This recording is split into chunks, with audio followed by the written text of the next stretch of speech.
President Biden claims his student loan handout plan is both responsible, and fair. Take a listen.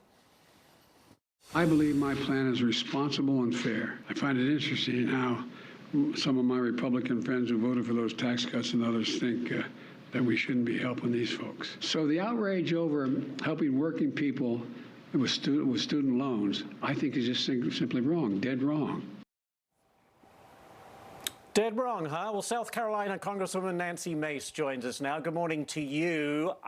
Let's start right there. Do you think this is responsible and fair? Well, truth of the matter is, it is irresponsible and unfair. We should not be forcing blue-collar workers to pay for the education of folks who are going to college, university, law school, or getting their MBAs. And I think about my HVAC repairman. His name is Tommy. I went to high school with him. Tommy should not be paying for my kid's college education. That's unfair. He works hard to provide for his family. And there's probably outrage amongst blue-collar workers across the country. And I think this opportunity Biden sees to buy votes from Americans might backfire in November.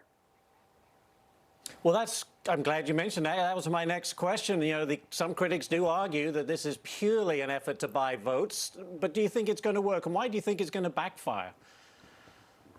Well, the president knows, rightly so, that he doesn't have the power to write off the debts of students going to college. Nancy Pelosi said as much last year that he just doesn't have the power to do that. It would literally take an act of Congress to make this happen and/or be decided in the courts and may go as far as the Supreme Court. But when I talk to hardworking South Carolinians, they're outraged by the fact that they're going to pay for somebody to go to law school. That doesn't make any sense to Tommy, my HVAC repairman, or anybody else, Waffle House waitresses, etc., across the country. In no world does that make any sort of sense.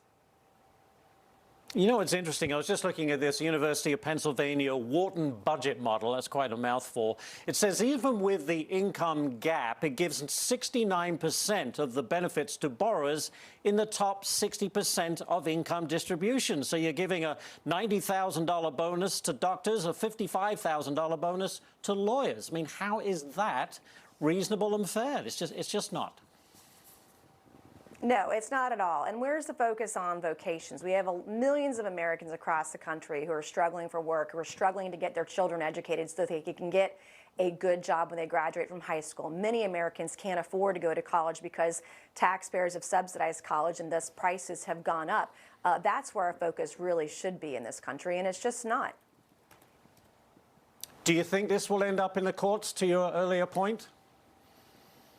I think it has to. I don't think there's any way that you can have the President of the United States intervene in contracts for loan repayments. That's not a possibility. The left and Democrats have said so in the past, as recently as last year. And I do think this will end up as a case in court and could go as high as the Supreme Court. Very interesting. Well, thank you so much for taking the time, Congresswoman Nancy Mace.